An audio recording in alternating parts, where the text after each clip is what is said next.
Alam nyo ba na ang oregano, lalong-lalo na kung makukuha nyo yung langis na ikakatas nito galing sa mga dahon at stem nito, ay makakatulong para matanggal ang mga plema, ang mucus na masyadong nagpapahirap sa ating respiratory system. Araw-araw, humihinga kasi tayo.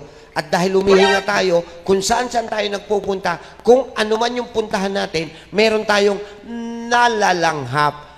Pollen, dust, molds, bacteria, na maaaring pumasok sa respiratory system natin. Okay? That's why we are having sinusitis. Kaya pala tayo nagkakaroon ng sinusitis. Nagsuswell ang ating sinus glands dahil responde yun ng immune system pag may pumasok na foreign substance. Nasal congestion. At nagbabara-bara na dahil sa pamamaga ng ating sinus area, nagbabasa na rin po yung nasal area. Increase the mucus production. At syempre, gustong itulak palabas ng ating katawan yung pumasok na foreign substance, gagawa ngayon ng immune system ng mucus para siya yung magtutulak palabas. Sneezing. That's it. At dahil kailangan nating ilabas, hindi natin maitulak bigla, ching tayo para sila ay mapalabas. Kaya po, minsan, yung ating baga nahihirapan sa paghinga dahil yung bronchial tubes na nandun mismo sa ating baga ay nagkakaroon na ng inflammation. Nagkakaroon ng allergic reaction. Ang ating sariling katawan ay gumagawa ng histamine.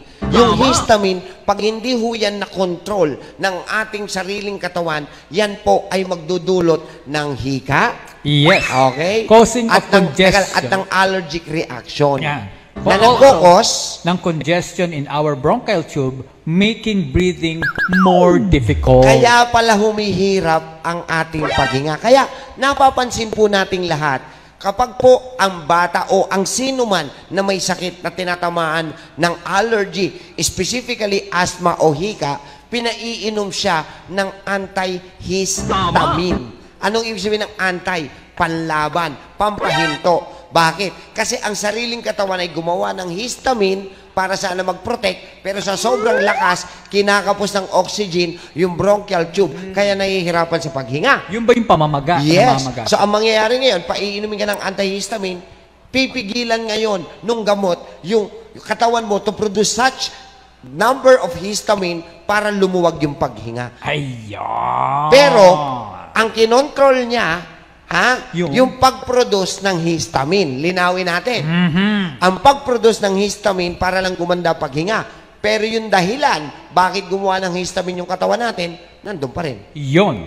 Siguro, familiar kayo sa halamang oregano. Napakarami na ito sa Pilipinas. Okay. It has powerful antimicrobial. Kita nyo, antimicrobial. Kahit yung pinakamaliit na bakterya, microbes, no, meron siya niyan. Okay. Next. Antiviral. Pati virus kaya niyang kalabanin. Antifungal properties. Pati fungus. Okay. Potent antioxidant. Pati mga free radical damage na ginagawa sa katawan. And anti-inflammatory. Pati po ang pamamaga ay kayang kontrolin. Swelling, anti-inflammation. Yan. Yes. Next, natural din ito dahil siya ay halaman, no? Halaman na oil, galing sa halaman na oil, kaya niyang ayusin yung congestion. Pag sinabing congestion, paninikip. Next. Okay, natural antihistamine. Narinig nyo?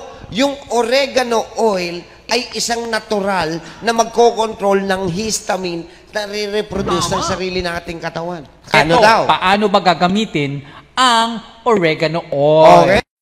Just 1 drop under your tongue. Yung oil, ha? Yes. So may available ng oregano oil. Dahil oregano.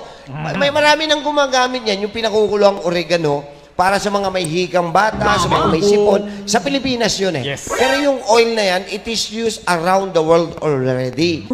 So yung patak na yun, medyo malaramdaman nyo yung lasa ni oregano, which is a bit minty eh. Yeah. Okay? So, pwedeng gawin nila, samahan nila, isabay nila sa tubig. Yeah. Ipatak sa tubig at inumin. Inumin. Ang galing. Pwede.